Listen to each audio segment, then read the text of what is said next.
Okay, so imagine this for a second. You're maybe navigating the usual jam near Kahlua Junction here in Kochi. Perhaps you even found parking, which is, a win. Huh, definitely a win. And then your phone goes off. It's a WhatsApp message. Claims you owe a traffic fine. Oh, okay. And look, it's got your car registration number right there. It looks pretty official, doesn't it? Almost like you have to deal with it right now. Yeah, that personalization makes it seem very real. But that Right. feeling, that's exactly when your internal alarm bells, they really need to start ringing loudly. Right, because this isn't just some like minor tech glitch happening. Not at all. What we've been seeing across Kochi with these fake E-Challans on WhatsApp, it's become a serious financial danger. People Yeah. are losing quite a lot of money, much more than just a parking ticket cost. Exactly. And this isn't happening somewhere else. It's right here. We've got real cases. Just recently, someone over in Frikakara, they lost, get this, 99,000 rupees. Wow. 99,000. No. And another person in Vazakala, 85,000 gone. These are, our neighbors, people just going about their day, and they're getting hit hard by these scams. It's devastating. Yeah. And that's precisely why we're digging into this today. Yeah. We really want to unpack how this scam actually works. How are they pulling it off? Yeah, how are these digital thieves operating? What are the absolute telltale signs of a fake Challan versus a real one? And most importantly, how can you, listening right now, get the knowledge you need to protect yourself? So this is like a survival guide for the digital streets of Kochi almost. You could say that. Consider it your essential toolkit for navigating this tricky digital landscape we're all in now. Okay, let's get into the nuts and bolts then. How does it usually start? What's the first move they make? Well, almost always, it kicks off with that WhatsApp message we mentioned. And that's really key, Why WhatsApp specifically? because the real e-challenge, the official ones from Kerala Police or the Motor Vehicles Department, they almost always come via SMS or sometimes email. So, seeing a traffic fine pop up in your WhatsApp, that should immediately make you suspicious. Red flag number one. But they make it look convincing, right? With the car number. Absolutely. They often include your vehicle's registration number. And that personalization, it works. It sort of bypasses your critical thinking for a moment. Yeah. You see your car details, you think, okay, maybe I did make a mistake. It plays on that confirmation bias. That makes sense. It feels specific to you. So, okay, you get the WhatsApp message, it mentions a fine. What's the next step in their plan? So the message will contain a link, always a link, and it'll push you to download an app to, see the violation details or make the payment. An app, like the official government app. That's what they want you to think. Yeah. But no, it's usually a fake app designed to look like the official M-Parivahan app. Sometimes they even misspell it slightly, like M-P-A-R-I-V-A-A-N instead of the real one. Subtle. Very. And crucially, this isn't an app you'll find on the Google Play Store or the Apple App Store, no. The link takes you somewhere else to download what's called an APK file.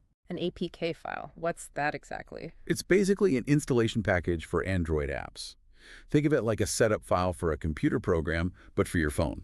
But the key is, it's coming from outside the official safe app stores. Okay, so downloading that is the risky part. What does the fake app actually do? Does it just steal your payment details when you try to pay? Oh, it's much worse than that, unfortunately. This fake app, it isn't really about processing your fine payment. It's actually quite clever in a devious way. It's screen sharing software. Screen sharing? You mean they can see my phone screen? Exactly. Once you install it and you grant it the permissions it asks for, which people often do without really reading. Yeah, you just click allow, allow. Right. Once you do that, you've basically given the scammers remote eyes on everything happening on your phone. It's like handing over your house keys. They can see your screen live. So they can see passwords, banking apps, everything. Everything. They watch you type in your passwords. They see you navigate your banking apps. They see your UPI details when you use them. That's genuinely terrifying. So once they have that view, You can just go in. While watching your screen, they can see your PINs, your login details. Then they can initiate transfers themselves, moving money out of your bank accounts or UPI wallets. And they do it fast. which explains those huge amounts lost in Prikakara and Vazakala, RS 99,000, RS 85,000.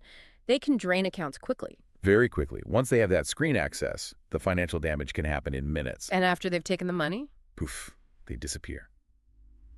Digitally speaking, the connection is cut, the money's likely moved through several accounts already, and the victim is left, well, shocked, out of pocket, and facing a real mess. It's really troubling that this is hitting Kochi so hard. Why us? Is there something specific about Kochi that makes it like a prime target for this scam? Well, there are probably a few overlapping factors. Kochi's a big city, right? Yeah, Lots of vehicles, bustling streets. So the basic premise of a traffic sign is relatable to many people here. makes sense. More cars, more potential targets. Exactly. Plus, Kochi has a very tech-savvy population overall. Lots of smartphone use, lots of online transactions, digital payments are common. So our own digital comfort makes us vulnerable. In a way, yes. While being tech-savvy is good, it also means there's a larger pool of people using the platforms these scammers exploit, like WhatsApp and UPI. They're basically weaponizing a common experience, getting a fine within a digitally active city. Have the authorities acknowledged this, like the police? Oh, yes. The Kerala police are definitely aware of this as a statewide problem. But it seems Kochi, maybe because of its density and digital usage patterns, is seeing a particularly high number of these cases. It's a pattern we sometimes see in other major urban centers that digitize rapidly. Okay, so this is really hitting close to home for anyone driving around Kochi. What are the absolute must-know signs then? How do we tell a real E-Challan from one of these fakes? This is super important. So checklist time. First, the delivery method. Real challenge, SMS or email. From official sources like the Kerala Police or Motor Vehicles Department. Not WhatsApp. Definitely not WhatsApp. That's your biggest, easiest first check. Second, the links. Genuine challenge will point you to official government websites. Think puravahan.gov.in or keralapolice.gov.in or the official M. Puravahan app from the real app stores. And the fakes. The fakes will have that link trying to get you to download that dodgy APK file directly. No official source will ever ask you to do that from a message link. Got it. Delivery method. SMC email, not WhatsApp. Links. Official sites or app stores never direct APK downloads. What else? Look closely at the message itself. Spelling mistakes, weird grammar, that's often a sign. Also, the tone. Fake ones often try to create panic, urgency, pay immediately or else type language. Right, high pressure. Exactly. Official communications are usually more formal, less frantic. And remember that slight misspelling we mentioned, like Purvahan? Little details like that can give it away too. If anything feels off or too urgent, just pause. Be skeptical. It's so easy to just react, though, isn't it? Especially if you think you might have actually committed an offense. They really prey on that doubt. They absolutely do. And the impact. It's not just the money, is it? You mentioned those cases. There's a real human cost here. Yeah, tell us about that. Beyond the bank account, what does this do to people? Well, imagine how you'd feel. There's the shock, of course, but also often intense feelings of embarrassment. People feel foolish, even though it's sophisticated fraud. There's anger, helplessness. Think about Mr. Rajesh from Kangarapati, maybe running a small shop, or Priya from Vasakala, perhaps a teacher. These are regular folks. Losing tens of thousands of rupees can be devastating. It's not just numbers on a screen, it's livelihoods, savings. Exactly. And the Kochi Cyber Police stress this. If it happens to you, report it immediately. Call the National Cybercrime Helpline. That number is 1930. Reporting quickly gives them the best chance to potentially trace the funds. 1930. Okay, that's crucial. This whole thing, though, feels like part of something bigger. Are we seeing more cybercrime generally in Kerala? Unfortunately, yes. This fake E-Challan scam is just one piece of a much larger and, frankly, quite worrying trend across the state. How worrying. The numbers are pretty stark. In just the first part of 2024, estimates suggest Keralites lost around 698 crore rupees to cyber fraud. 698 crore, that's huge. It's staggering, especially when you compare it to the whole of 2023, which was around 210 crore. So a massive jump. And this is happening despite Kerala having high literacy rates, which you might think would protect people more. So literacy isn't enough. Apparently not against these evolving tactics. Even here in Kochi, specifically, reports indicate over 400 online fraud cases in just the first 7 months of this year. The total losses, around 25 crore rupees just within the city. Wow. So what's driving this surge? Why now? It seems to be a combination of things. The criminals are getting smarter, using more sophisticated methods. Think AI-driven phishing emails that look incredibly real. AI making scams better. Great. It's a double-edged sword. Plus, maybe some, general laxness in digital security habits among users. Reusing passwords, not updating software, and just that tendency to click quickly without thinking. We're all guilty of that sometimes. We are. And experts, like cyber law specialists and groups such as the Cyber Suraksha Foundation, they point out that platforms like WhatsApp, Instagram, Facebook, they're prime hunting grounds now.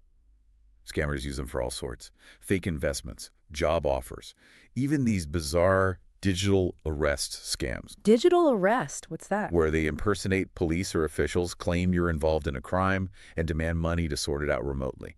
It sounds crazy, but people fall for it under pressure. The fake E-Challan is just one highly visible example of these broader threats. Okay, this is serious. We need to be way more careful. Let's get really practical then. What's our cyber safety toolkit? What steps should everyone listening in Kochi take right now? Absolutely. Step one, top of the list, verification. Always, always verify. Get a Challan notice. Don't trust the message. Go directly to the source yourself. Open the official Parivahan app, the one you downloaded yourself from the Google Play Store or Apple App Store. Or type the official website address, parivahan.gov.in or keralapolice.gov.in, directly into your browser. Check there. If the Challan isn't listed on those official platforms, it's almost certainly fake. Okay. Verify independently via official app or website. Got it. What's next? Rule 2. Beware WhatsApp links, Hmm. especially for fines or payments. We said it before, but it bears repeating. Official bodies don't send challens or demand payment via WhatsApp links that download apps. So just don't click them. And never download apps from those links. Never, ever. That APK download is the gateway for the malware, for the screen sharing. Avoid it completely. Stick to the official app stores for all your apps. Makes sense. What else is in the toolkit? Protect your personal info fiercely. Your banking details, your passwords, the OTPs, those one-time passwords you get via SMS, your UPI PIN. Never share these with anyone who calls or messages you, no matter who they claim to be. Even if they sound super official. Even then, scammers are good actors. Real banks or police will never ask for your PIN or full password over the phone or message. And fourth, if the worst happens, report it immediately. That 1930 number again. Yes, the National Cybercrime Helpline 1930. Or file a complaint online at cybercrime.gov.in.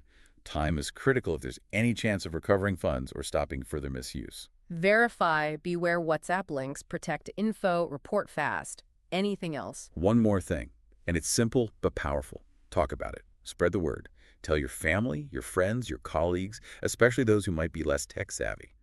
Awareness is a collective defense. That's really solid advice. Verify, be suspicious of those links, guard your data, report incidents, and spread awareness. It really feels like, especially living in a connected city like Kochi, being vigilant isn't optional anymore. It's essential. Absolutely. That vigilance, that constant checking and questioning, it's our best defense in this digital age, especially in the dynamic place like Kochi where things move fast online and off. We have to be proactive. So, as we're all navigating Kochi, physically and digitally, maybe the big question to leave everyone with is this.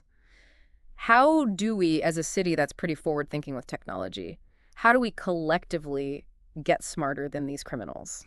That's the challenge, isn't it? Is staying informed like this and sharing this knowledge, is that the real first step to building a kind of digital immunity for everyone here in Kochi, making our communities safer online?